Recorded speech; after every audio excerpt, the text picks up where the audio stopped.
Well, this certainly is a miscalculation. That's definitely a big oops. So it looks like we're going to miss 2 bolts on every corner due to this oops here. That's not a good thing.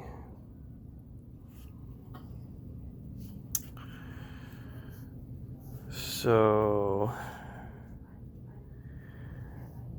I guess what we'll do for the moment is we'll just take the bolts out and we'll weld it, and we'll see if we have enough attachment, I guess. I don't know.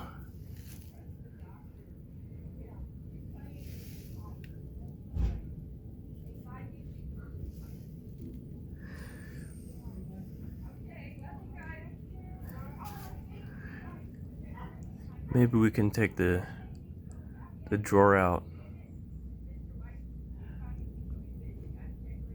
and go the other way and tap a stud going in. But this is definitely not the situation you want to be in.